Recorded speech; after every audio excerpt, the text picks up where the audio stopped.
여기 지도가 하나 있는데요. 여기 보면 빨갛게 되어 있네요. 가이사랴 빌립보, 가이사랴 빌립보. 이제 그 지명에 대해서는 재밌는 얘기도 있어요. 옛날에 평양에 초창기에 선교사가 와서 설교를 하는 중에 예수께서 가이사랴 빌립보에 가십니다. 그랬더니 한 할머니가 그랬대요. 예수님도 개고기 잘 드시나 보다. 가이, 개. 하여튼 그런 게 있어요. 이 가이사랴 빌립보에 거기에 큰 신상이 있습니다. 거기서 예수님께서 제자들에게 질문을 합니다. 사람들이 나를 누구라 하느냐? 그랬더니 제자들이 그들이 들은 대로 사람들이 나를 누구라 하느냐? 그랬더니 제자들이 더러는 어떤 사람은 세례 요한이라 그러는 사람도 있고요. 또 어떤 사람은 엘리야라 그러기도 하고 또 어떤 사람은 예레미야와 같다라고 이야기합니다. 그럽니다. 그러면 그 당시에 사람들이 예수님을 보면서 때로는 세례 요한 같다, 엘리야 같다, 예레미야 같다라고 그렇게 표현했을 때는 뭔가 이 세 사람과 예수님의 공통점 닮은 점이 있었다는 것입니다. 세례 요한 같다라고 그렇게 사람들이 예수님을 생각했던 것은 세례 요한의 메시지와 예수님의 메시지가 같았던 것이죠. 세례 요한이 빈들에서 뭐라고 외쳤습니까? 회개하라, 천국이 가까웠느니라. 회개를 강조합니다. 예수님 또한 동일하게 회개하라, 하나님 나라가 이미 너희 가운데 임하였느니라. 그러시면서 예수님이 하나님 나라를 가르치시기 시작하셨습니다. 그래서 당시 사람들은 세례 요한이 헤롯에 의해서 죽임을 당하였지만, 그러나 많은 사람들은 혹시 저가 예수가 세례 요한이 아닐까? 왜냐하면 그 선포되어지는 메시지가 너무도 비슷하기 때문에 그러한 것이죠. 또한 엘리야와 같다고 했습니다. 엘리야 그러면 우리에게 있어서 기억나는 게 무엇입니까?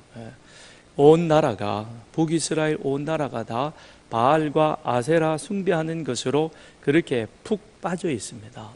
그때에 이 엘리야가 두려워하지 아니하고 그들 가운데 나타나서 갈멜산에서 마른 장작도 아니고 마른 제단도 아닌 도랑마다 물을 가득하게 채운 그곳에, 그리고 제단을 물을 7번 부어서 충분히 적신 이후에 거기에 하늘로부터 불이 내리게 하는 그런 기적을 일으킵니다. 하늘로부터 불이 내려서 그 제단 도랑에 있는 물까지 다 확 태워버리는 그 모습을 보면서 모였던 모든 북이스라엘 사람들이 엘리야를 연호하게 됩니다. 엘리야의 뜻이 무엇이죠? 여호와 그가 하나님이시다. 지금까지 이들이 바알이 하나님 줄 알고 바알이 최고의 신인 줄 알고 있었는데 아니라는 것이죠. 850명이 모여가지고 그렇게 난리를 쳤는데도 아무런 변화도 징조도 나타나지 않았는데, 엘리야가 하나님 앞에 기도했을 때 하늘에서 불이 내려서 제물은 물론이요 그 제단까지 다 태워버리는 그 모습을 보면서 사람들은 엘리야, 여호와 그가 하나님이시다, 이를 연호하게 되었던 것입니다. 불의와 맞서 당당하게 싸워가면서 그 가운데서 당당하게 하나님 나라를 선포해가는 바로 그 예수님의 모습이 당시 사람들에게는 엘리야의 모습이 연상되는 것입니다. 아합과 이세벨이 어떤 사람들이었습니까? 대단한 권력과 권세를 가지고 있던 사람들이었습니다. 그냥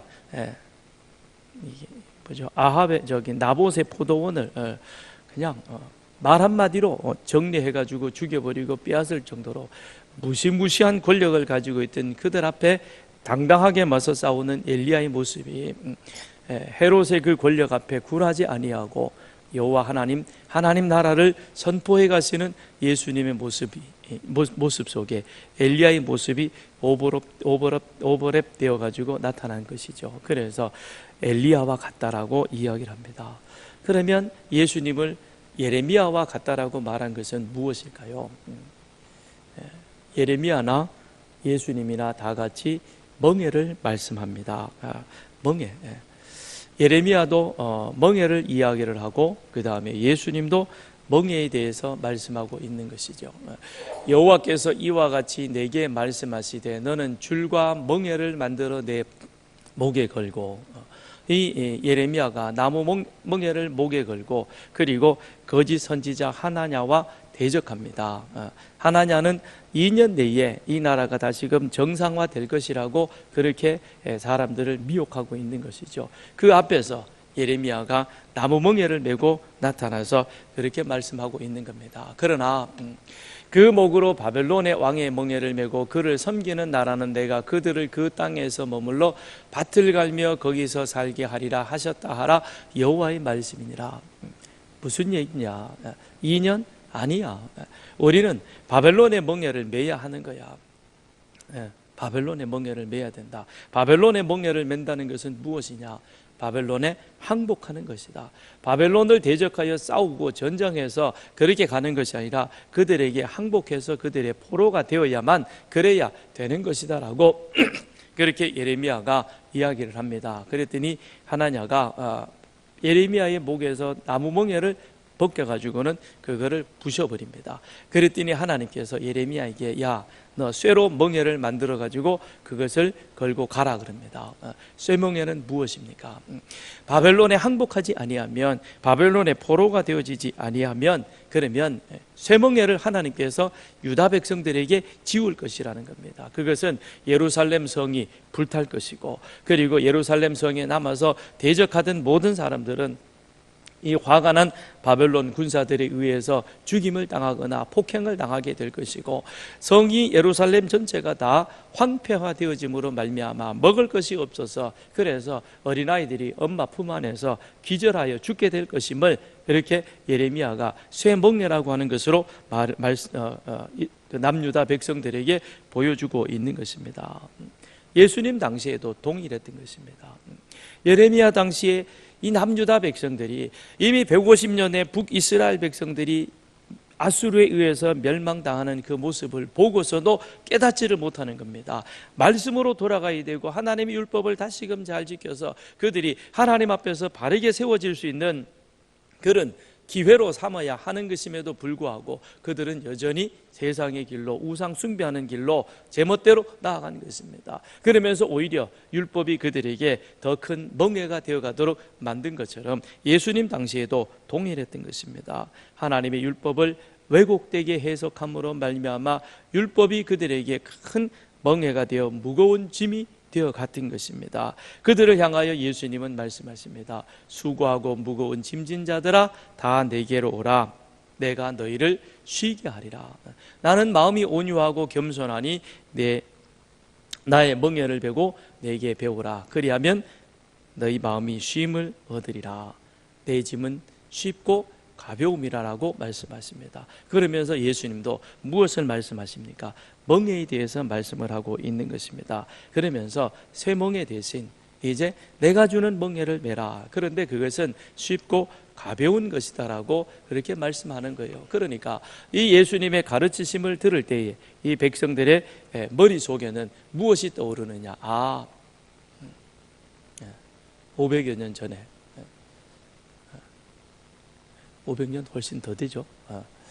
700년 전에 우리가 그런 예레미야 선지자, 그 다음에 북이스라엘 이런 여러 가지 상황 속에서 우리가 그 하나님의 말씀 앞에 바르게 서야 되는데 그러질 못했구나. 그때 열심히 외쳤던 바로 이 예레미야 선지자, 그의 말을 기억하게 되는 것입니다. 그래서 그들은 예레미야와 같다라고 그렇게 말씀하게 되었던 것입니다.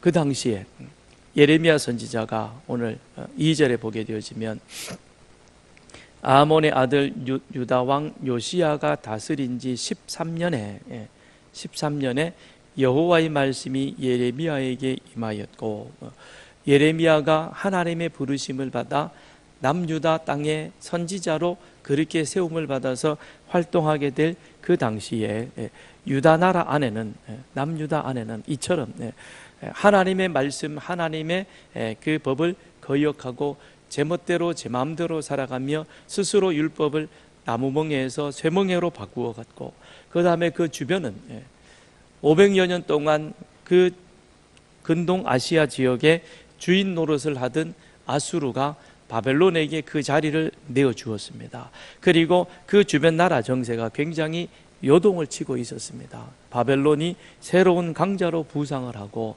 그리고 아수르는 어떻게든지 한 번 더 버텨보려고 하고, 그리고 주변에 있던 에돔과 암몬이나 모압이나 이런 나라들이 어떻게 하면 우리가 이 바벨론을 대적하며 상대해 갈 수 있을까, 이렇게 혼란스럽고 혼돈스러운 그때에 이 예레미야 선지자가 하나님의 부르심을 받게 되는 것입니다. 그런데 그 예레미야는 언제까지 활동을 하게 되는가 하면 요시야 왕 13년에 하나님의 부르심을 받아 선지자로 세워졌던 그는 약 40여 년 후인 3절에 요시야의 아들 유다의 왕 여호야김 시대부터 요시야의 아들 유다의 왕 시드기야, 유다의 마지막 왕이죠. 그 11년의 말까지 곧 5월에 예루살렘이 사로잡혀 가기까지, 바벨론에 완전히 3차 침입을 받아서 멸망당해서 포로로 잡혀가는 그 순간까지 이 예레미야가 선지자로 활동하게 되는 것입니다. 그런데 오늘 여기 2절을 보게 되면 요시야가 다스린 지 13년이라 그랬습니다. 요시야는 8살 어린 나이에 유다의 왕이 되어집니다. 그런데 그 유다의 왕이 되어진 이 요시야는 참으로 보기 드문 그런 선한 왕이었습니다. 남유다에 많은 왕들이 있었습니다. 그 가운데는 여호사밧이라든지 또는 요아스라든지 히스기야라든지 이런 정말 다윗의 길로 열심히 가려고 노력했던 선한 왕들이 있었는데, 그 가운데서도 특별히 이 요시야 왕은 그들보다도 더 다윗의 길로 정말 열심히 걸어갔던 그런 선한 왕이었습니다. 그래서 성경도 요시야에 대해서 뭐라고 그렇게 평가를 하고 있는가 하면, 정직히 행하여 그의 조상 다윗의 모든 길로 행하고 좌우로 치우치지 아니한 참 멋진 왕이었다라고 그렇게 성경은 이 요시야에 대해서 평가를 하고 있습니다. 어린 8살의 나이에 왕이 되어져서 그리하여 이렇게 훌륭하게 그 왕정을 잘 감당을 하고 있었던 그런 왕이었습니다. 그랬던 그가 다스린 지 13년이라는 것은 20살이 되어진 해이죠. 그 20살에 이 요시야가 무엇을 하는가 하면 남유다 나라 안에 종교개혁을 단행하게 되어집니다. 그래서 우상을 척결하고 그 다음에 성전을 청결하게 하고 모든 백성들로 하여금 하나님의 율법을 가르치고, 그리고 특별히 유월절을 지키게 하는 그런 귀한 일들을 이 요시야 왕이 하게 되는 것입니다. 바로 그때에 오늘 본문 6절에 보면 예레미야가 하나님의 부르심을 받게 되는 것이죠. 그래서 내가 5절에 너를 모태에 짓기 전에 너를 알았고 배에서 나오기 전에 너를 성별하여 너를 여러 나라의 선지자로 세웠노라 그럽니다. 그랬더니 이 예레미야가 그런 하나님의 부르심에 대하여 뭐라고 대답하는가 하면, 내가 이르되 슬프도소이다 주 여호와여 보소서 나는 아이라 말할 줄을 알지 못하나이다. 여기서 이제 성경에 아이라 그렇게 표현하고 있습니다. 이걸 문자적으로 표현을 해서 잠옷실에 있는 유치부에 예배드리는 아이로 해석을 하면 곤란합니다. 이제 이건 그 유대인들 히브리 사람들의 언어 유희입니다. 여기에 대해서 여러 가지 해석들이 많이 있습니다. 그런데 가장 일반적인 해석은 이것은 아마 이 예레미야가 한 20세가 되었을 것이다. 많이 보는 사람은 30세쯤 되었을 것이다 라고 그렇게 말씀하는 분들도 있습니다. 그런데 중요한 것은 아이라고 하는 그것은 히브리인들의 언어 유희적인 표현인 것이고, 여기서 말하는 20세라고 하는 것은 이제 청년의 때가 되어서 그리하여 스스로 자기의 모든 일들을 판단하고 진행할 수 있는 바로 그와 같은 때, 그런데 그러니까 최소한 20세 그 이상이 되어지던 그때에 이 예레미야가 하나님의 부르심을 받아 그리하여 선지자로 남유다 땅에 세움을 받게 되는 것입니다. 그런데 자, 한번 보십시다. 6절에 보면 예레미야가 20살에 선지자로 세움을 받게 되어집니다. 그런데 2절에 보게 되어지면 요시야가 지금 유다를 다스린 지 13년이 되었죠. 그죠? 그래서 나이가 몇 살입니까? 20살, 21살. 그죠? 그렇게 되어집니다. 그런데 자, 지금 왕도 20대, 그 다음에 선지자도 20대. 그런데 통상적으로 이스라엘의 역사를 살펴보면 선지자들이 특별히 엘리야, 엘리사 이런 그런 큰 선지자들이 등장을 했던 때는 어떤 때였는가 하면 남유다든 북이스라엘이든 나라가 상당히 종교적으로 영적으로 크게 타락하거나 침체해 있을 때인 것입니다. 그래서 특별히 엘리야, 엘리사 많은 이적을 베풀었던 그런 선지자들이지 않습니까? 그들이 등장해서 활동했던 때가 어느 때이냐면 북이스라엘의 오므리 왕조 때, 아합이라든지 이세벨이라든지 이런 아주 악하기가 둘째가라면 서러울 정도로 그런 못된 왕들이 일어나서 그래서 나라를 완전히 이렇게 우상에게 통째로 던져버렸던 그 시대에 하나님께서는 엘리야든 엘리사든 이런 대단한 선지자들을 보내서 하나님의 말씀을 다시금 그들 가운데 회복하게 만들어 가십니다. 그런데 지금은 어떻습니까?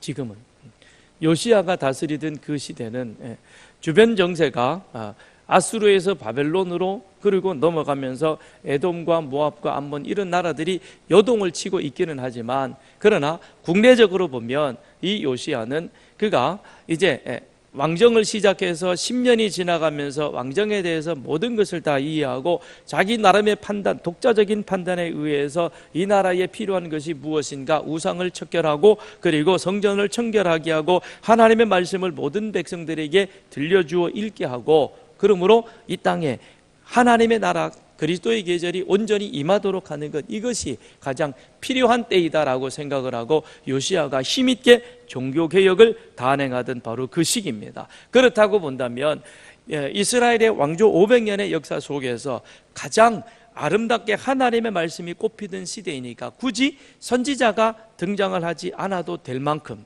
왜요? 왕이 그것을 앞장서서 행하게 되어지고 그 다음에 여선지 제사장 훌다와 같은 그런 좋은 사람들이 이 요시야 옆에서 이 일들을 잘 받쳐주어서 나라가 지금 하나님의 말씀대로 바르게 나아가고 있으니까 굳이 선지자가 나오지 않아도 될 터인데, 그런데 하나님께서는 예레미야 선지자를 그 가운데 세워주셨다는 것입니다. 이건 무엇이냐면 예레미야나 요시야나 같은 동년배의 사람들을 하나님께서 그 가운데 함께 세워줌으로 말미암아 하나님께서 다시 한번 유다 나라의 유다 백성들에게 그들이 하나님의 징계를 면하고 그리고 하나님의 그 레위기 26장에 있는 그 축복, 너희가 내 율법을 기억하고 율례를 잘 지켜 행하면 그러면 내가 너희 5이 100을 쫓도록 해주고 그 다음에 너희 묵은 곡식이 떨어지기 전에 새 곡식으로 그 곡간을 채워서 그래서 너희 나라를 잘 살게 해주겠다는 그런 하나님의 그 축복이 다시금 그들 가운데 임할 수 있는 그런 좋은 절호의 기회였다라고 하는 것입니다. 절호의 기회였던 것입니다. 그런데 이 회개할 기회를 하나님께서 지금 요시야 왕이 힘있게 왕의 자리에서 종교개혁을 단행할 때에 그때에 선지자 예레미야가 거기에 함께 같이 협력을 해서 그 일을 힘있게 이루어 감으로써 그러므로 이스라엘 남유다 백성들에게 있어서는 다시 한번 하나님의 은혜의 자리에 설 수 있는 마지막 기회였던 것입니다. 회개의 기회요 하나님의 징계를 더 멀리 유보시킬 수 있는 그와 같은 기회였던 것입니다.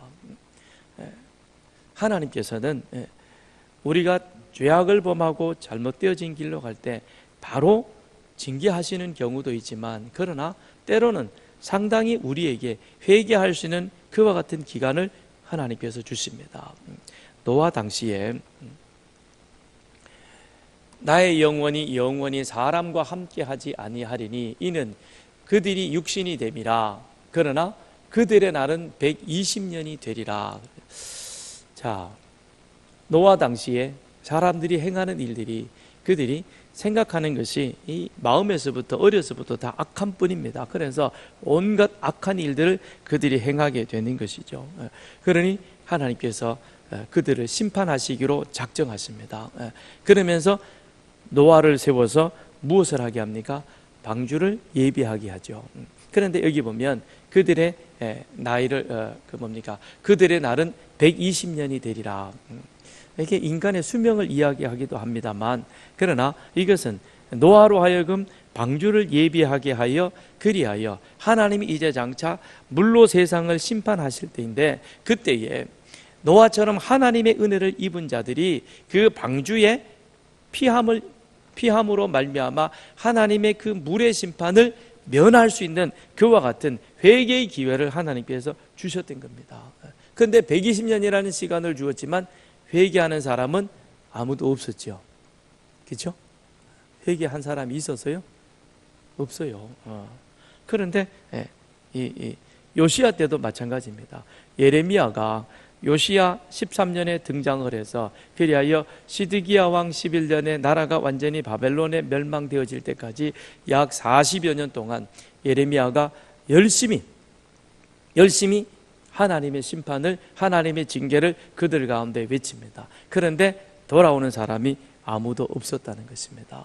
그러면 노아의 120년이나 예레미야의 40년이나 그건 결국 무엇을 말해주고 있는 것입니까? 하나님의 오래 참으심을 말씀해주고 있는 것입니다. 그런데 동시에 그것은 인간이 그만큼 패역한 존재이다라고 하는 것을 우리에게 또한 반증으로 보여주고 있는 것입니다. 여기에는 우리 인간은 스스로는 절대 구원받을 수 없는 존재인 것입니다. 왜요? 120년 아니라 1200년이 흘러가더라도 결코 우리 인간들은, 우리 스스로는 우리의 이 죄악된 길에서 돌이킬 수가 없는 것입니다. 그런데 하나님은 참으시되 그냥 무한히 참으시는 것이 아니라 하나님이 정해놓으신 그 기간, 120년이든 40년이든 그 정하신 기간이 되어지면 하나님께서는 반드시 세상을, 우리를 징계하시고 심판하신다는 사실을 우리는 잊지 말아야 할 것입니다. 이러한 때에 하나님은 예레미야 선지자를 부르십니다. 그리고 그에게 사명을 주십니다. 하나님께서 예레미야에게 주신 사명이 무엇인가? 10절에 나와 있습니다. 10절을 보면, 보라, 내가 오늘 너를 여러 나라와 여러 왕국 위에 세워 내가 그것들을 뽑고 파괴하며 파멸하고 넘어뜨리며 건설하고 심게 하였느니라. 예레미야의 사역은 크게 두 가지입니다. 하나는 여기에 뽑고 파괴하며 파멸하고 넘어뜨리는 파괴적인 것입니다. 또 하나는 건설하고 심게 하는 건설적인 그런 사역을 이 예레미야가 하게 되는 것입니다. 그래서 예레미야의 40년 사역은 이 두 가지가 동시에 나가게 되었습니다. 그래서 뽑고 파괴하고 파멸하며 넘어뜨리는 파괴적인 것이 선포되어지며, 동시에 또한 그에게는 무엇이 함께 가느냐? 건설하고 심게 하는 건설적인 메시지가 그에게 남유다 백성들에게 함께 선포되어지게 되는 것이죠. 그러면 우선 파괴적인 것, 별로 듣고 싶지는 않아요. 그죠?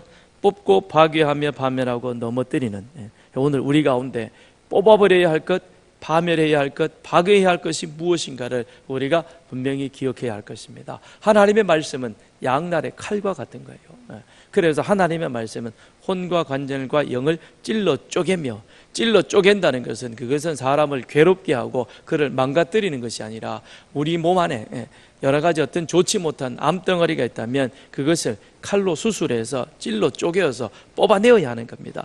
영적인 암덩어리, 우리 안에 시기하고 질투하고 미워하고, 그리고 하나님보다 물질과 우상을 더 사랑하고 게으르고 뒤에서 수군거리고 별당을 지어가지고 이상한 말들을 만들어서 교회를 어렵게 만들고, 그리고 또 사람들을 시험에 들게 하는 그와 같은 영적인 암덩어리들이 말씀을 들을 때에 그것이 빠져나가야 하는 것입니다. 그걸 뽑아내어야 하는 거예요. 그걸 뽑아내지 않고 그걸 내 안에서 파괴하고 그것을 파멸시키지 아니하면, 그러면 건설하고 심게 되어지는 그런 역사가 나타나지 않게 되는 겁니다. 그것이 완전히 제거되어져야, 그래야 다시금 그 안에서 하나님의 은혜가, 하나님의 축복이 바르게 세워져 가게 되는 줄 믿습니다. 그렇다면 파괴하는 파괴적인 면은 무엇이냐? 예레미야 25장 11절에 이 모든 땅이 되어 폐허가 되어 놀랄 일이 될 것이며 이 민족들은 70년 동안 바벨론을 왕을 섬기리라. 폐허가 되어 놀랄 일이 될 것이며 그랬습니다. 폐허가 되어 놀랄 일이 될 것이며 바벨론의 왕을 70년 동안이나 섬기게 될 것이다라고 그렇게 말합니다. 그러니까 예레미야가 무엇을 지금 선포하는가 하면, 우리는 바벨론의 포로가 되어 갈 것이다. 그러니까 바벨론을 상대해서 싸우려 하지 마라. 바벨론의 포로가 되는데 그게 하나님의 뜻이라는 겁니다. 그 다음에 두 번째, 바벨론의 포로 생활을 하되 오래 하지 않고 70년을 한다. 좀 오래긴 하죠, 그죠? 70년, 오랜 시간입니다. 그런데 두 세대 70년 동안 우리가 바벨론의 포로가 되어질 것이다. 그리고 이 예루살렘과 모든 것은 다 황폐화되어지고 그리고 허물어지게 될 것이다. 그것을 예레미야가 40년 동안 외치게 되는 것입니다. 그럼 왜 예레미야가 이와 같은 이 땅이 황폐하고 그리고 바벨론의 왕을 70년 동안이나 섬겨야 하는가?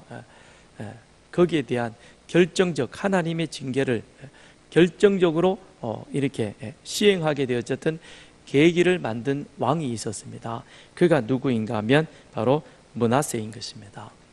므낫세는 이스라엘의 선한 왕 다윗의 길로 열심히 행하려고 노력했던 히스기야 왕의 아들입니다. 히스기야가 병이 들어서 죽게 되었습니다. 근데 하나님이 이사야 선지자를 보내가지고 아예 죽는 것을 확정짓습니다. 너 애쓰지 마라. 너 지금 병 들었는데 너 그 병으로 죽을 거야. 그런 거예요. 그러니까 이사야가 답답하죠, 그죠? 그래서 하나님 앞에 기도합니다. 하나님, 내가 그래도 그동안 하나님 앞에 선하게 행했던 그 일들을 기억하시고 나를 좀 살려주십시오 그럽니다. 그런데 하나님이 히스기야의 기도를 듣고 이사야에게 즉시 응답하십니다. 조금 전에 가서 너 죽을 거야 라고 하나님 말씀을 선포하게 했던 이사야가 집에 채 도착하기도 전에 하나님께서 이사야의 발걸음을 돌려가지고 너 다시 히스기야한테 가서 내가 너 기도 들었는데 내가 너 살려줄 거야, 그렇게 가서 전하라는 겁니다. 근데 정말 이사야가 다시 와서 히스기야 왕에게 얘기를 하는 거예요. 안 죽는다 그래요. 그러니까 히스기야 입장에서는 어떻게 했어요? 아니 아침에 와가지고 나보고 죽는다 그래 놓고 지금 점심때에 와서 너 안 죽어 그러니까 장난치는 것 같잖아요, 그죠? 그랬더니 히스기야가 징조를 요구합니다. 그러면 내가 낫는다는 징조를 좀 보여주세요 그랬습니다. 그랬더니 그래 내 수명을 15년 연장시켜 줄 거야 그러면서 하나님께서 히스기야의 수명을 15년을 연장시켜 주었습니다. 그런데 이 15년 연장되어지는 그 기간 동안에 태어난 자가 누구이냐면 므낫세였다라고 하는 것입니다. 이 므낫세인 것입니다. 그런데 이 므낫세가 그 이름의 의미가 참 의미심장합니다. 그 이름의 뜻이 무엇이냐면 잊어버림입니다. 잊어버린다는 거예요. 므낫세가 무엇을 잊어버리는가? 첫째는 그의 아버지가 남유다 땅에 행했던 그런 귀한 일들. 이 히스기야가 초반에는 지 맘대로 좀 했지만 그래도 중반 이후로 가면서 이사야 선지자의 말을 듣고 하나님의 뜻에 따라서 정말 하나님의 뜻대로 살아가던 그런 사람이었습니다. 그래서 하나님의 큰 은혜를 입었던 자인 것이죠. 그런데 므낫세는 그의 아버지로 인하여서 그 자신과 그리고 이스라엘 모든 백성들이 입었던 하나님의 은혜를 깡그리 잊어버리게 만드는 것입니다. 참 대단한 일들을 이 므낫세가 하게 됩니다. 이 므낫세가 12살에 왕이 되어가지고 지겹게 다스립니다. 55년 동안을 남유다를 다스리면서, 그러면서 그 55년 동안 그의 아버지가 하나님으로부터 은혜 받아 그 하나님 은혜가 그의 아버지뿐만 아니라 죽을 병이 나았잖아요, 그죠? 뿐만 아니라 온 유다 백성들에게 하나님의 은혜를 입게 했던 그 모든 것들을 깡그리 잊어버리게 만들고, 그리고 남유다 백성들로 하여금 어떻게 만드느냐면 아주 완전히 죄악 구덩이로 만들어 버립니다. 그래서 므낫세가 저지른 5가지 악행이 있는데, 그게 이제 첫 번째는 산당을 재건하는 겁니다. 아버지가 다 무너뜨렸던 걸, 없애버렸던 것을 이 아들이 다시 만들어요. 그 다음에 두 번째, 하늘의 1월 성신을 숭배합니다. 예수님, 하나님을 예배해야지 하늘의 달과 별을 숭배하는 그 이방을 따라가는 것입니다. 세 번째는 여호와의 전에 자신이 만든 아세라 목상을 세우는 것입니다. 자신이 만든 목상을 세웠다는 것은 자기 주관에 따라, 자기 열심에 따라 자기 종교를, 자기 중심적 예배를 드린다는 것입니다. 우리도 하나님을 예배하는 자가 되어야 되는데, 하나님의 이름을 부르면서 자기 중심적 예배를 드리면, 이게 우리가 산당을 재건하지 않고 그 다음에 하늘의 1월 성신을 예배하지 않는다 할지라도 우리 역시 우상 숭배하는 어려움에 빠지게 되는 겁니다. 그 다음에 네 번째는 왕자를 우상에게 희생 제물로 바칩니다. 이게 이제 주변 나라가 인신제사 드리는데 자기 아들을 거기다 갖다 바치는 거예요. 세상에 이런 아버지가 있어요? 우리는 듣도 보도 못했죠. 그 다음에 다섯 번째, 백성들을 꾀어 하나님 앞에서 악을 행하게 했다. 지만 하는 게 아니라 누구까지 하는 거예요? 자기 백성, 유다 백성까지. 그러면서 짧게도 안 다스리고 55년 동안, 긴 시간 동안 온 남유다 왕국을 이렇게 만들어 버립니다. 그러니 하나님께서 이 므낫세의 죄악을 지적하시면서 하나님께서 내가 남유다를 심판하겠노라. 여호야김 시대에 바벨론의 왕 느부갓네살이 올라오매 여호야김이 3년간 섬기다가 돌아서서 그를 배반하였더니 여호와께서 그의 종 선지자들을 통하여 하신 말씀과 같이 갈대아의 부대와 아람의 부대와 모압의 부대와 암본 자손의 부대를 여호야김에게로 보내 유다를 쳐 멸하려 하시니, 이 일이 유다의 임함은 곧 여호와의 말씀대로 그들을 자기 앞에서 물리치고자 하심이니, 이는 므낫세의 지은 모든 죄 때문이며. 왜 이렇게 바벨론뿐만 아니라 거기에 뭐까지 옵니까? 아람, 모압, 암몬 그런 부대들이 남유다를 그렇게 같이 바벨론과 함께 공격하는 이유가 무엇이죠? 므낫세가 지은 모든 죄 때문이며, 또 그가 무죄한 자의 피를 흘려 그의 피가 예루살렘에 가득하게 하였음이니라. 그래서 하나님께서 더 이상 므낫세의 죄악을 사하기를 즐겨하시지 아니하시니라. 그래서 하나님께서 무엇입니까? 남유다를 징계하기로 그렇게 결심하신 겁니다. 그리고 그 결심에 하나님께서 그렇게 결심하셨지만, 그러나 요시야 왕 그리고 예레미야 선지자, 이 두 사람을 보내서 그 징계가 조금이나마 더 유예되어질 수 있도록 하나님께서 그렇게 마지막 기회를 주신 겁니다. 그런데 요시야가 그렇게 열심히 노력을 했는데도 불구하고 예레미야 선지자가 그렇게 힘있게 외쳤는데도 불구하고 돌아서는 사람은 아무도 없었던 것이죠. 그래서 여기 2절에 3절에 있는 것처럼 요시야의 아들 유다의 왕 여호야김, 요시야가 죽고 나서 그 다음 그 아들 여호야김이 왕이 되었는데, 그때부터 시작을 해서 내리 4명의 왕은 완전히 진짜 희한한 거예요. 그래가지고는 전혀 돌이키려고 하지 아니하고 예레미야 선지자의 그 외침과 부르짐에도 불구하고 그들은 하나님께로 돌아오지 않았던 것입니다. 자, 보세요. 하나님께서는 분명히 므낫세의 저와 같은 끔찍한 죄악으로 인하여 내가 이제는 남유다를 다시금 뽑아버리고 그리고 파멸하고 파괴해야 되겠다고 작정하셨지만, 그러나 그들을 긍휼히 여기셔서 다시금 그들에게 돌이킬 기회, 그리고 하나님의 징계가 유예되어질 수 있는 그런 기간을 예레미야 선지자를 통해서 보여주셨습니다. 그런데도 돌아오지 않았다는 겁니다. 그러니 예레미야는 이런 하나님의 징계를 이제 선포해야 되는데, 예레미야의 눈에는 보이는 거예요.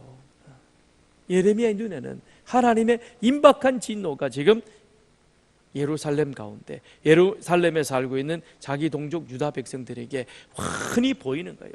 바벨론 백성들이 들어와서 어떻게 이 성에 살고 있는 사람들을 죽이고 살육하고 그 다음에 폭행하고 빼앗아가고, 그리고 그 난리로 인하여서 여자와 아이들이 무고하게 죽임을 당하게 되어지는 그런 모습을 이 예레미야는 그야말로 활동사진을 보듯 훤히 보고 있는데, 그런데 백성들의 마음은 움직이질 않는 겁니다. 그러니 예레미야가 우는 거죠. 우는 거죠.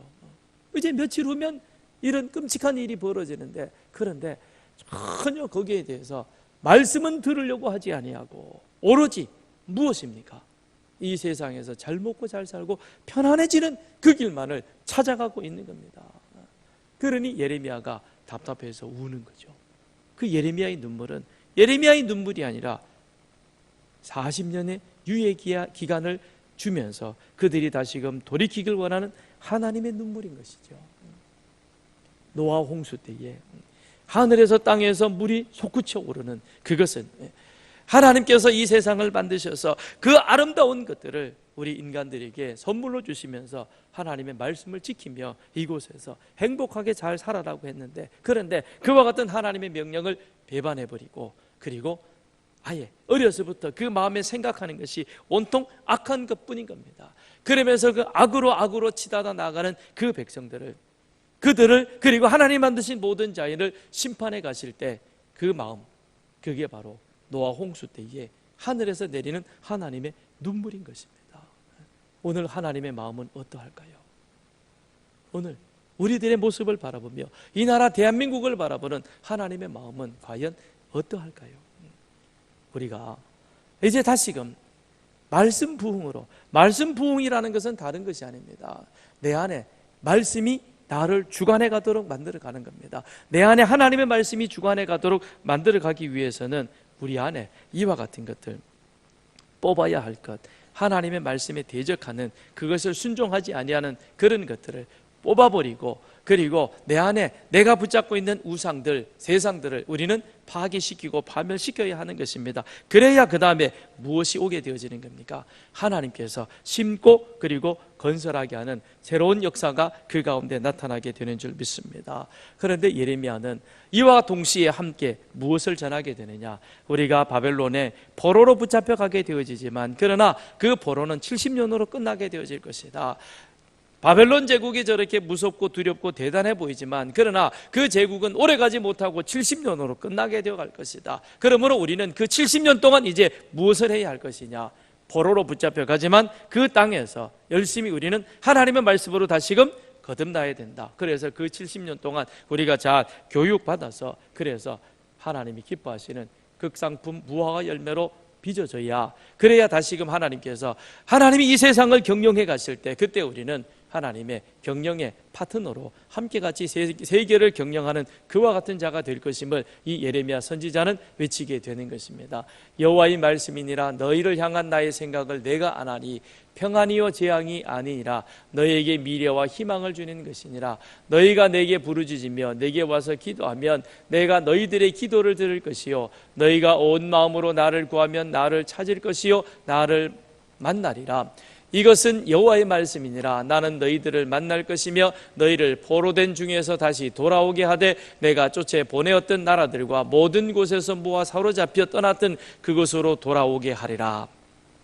돌아오게 하실 뿐만 아니라 그 다음 하나님께서 어떻게 하신다 그럽니까? 내게 와서 기도하면 내가 너희들의 기도를 들을 것이요, 그리고 너희들을 향한 궁극적인 생각은 하나님의 평안이다라고 그렇게 예레미야는 외치게 되는 것입니다. 그런데 하나님의 참된 평안이 우리 가운데 임하고, 우리가 하나님 앞에 기도할 때 우리의 기도를 하나님이 들어주시고 하나님이 우리를 만나주시기 위해서는 우리는 어떻게 해야 되는 것입니까? 먼저 우리 안에 하나님의 말씀으로 뽑아버리고, 그 다음에 파괴해야 될 것, 없애버려야 할 것을, 그것을 확실히 정리해야만 하는 것입니다. 그래야 다시금 극상품 무화과 열매로 하나님이 기뻐하시는, 하나님과 함께하는 그와 같은 자로 나아가게 되는 줄 믿습니다. 예레미야 입장에서 보면 이런 하나님의 징계의 말씀을 전한다는 것이 마음이 편치는 않을 것입니다. 그런데 하나님께서는 뭐라고 말씀하십니까? 8절에 가서 보면 두려워하지 말라, 내가 너와 함께하여 너를 구원하리라. 두려워하지 말라, 내가 너와 함께하리라 그랬습니다.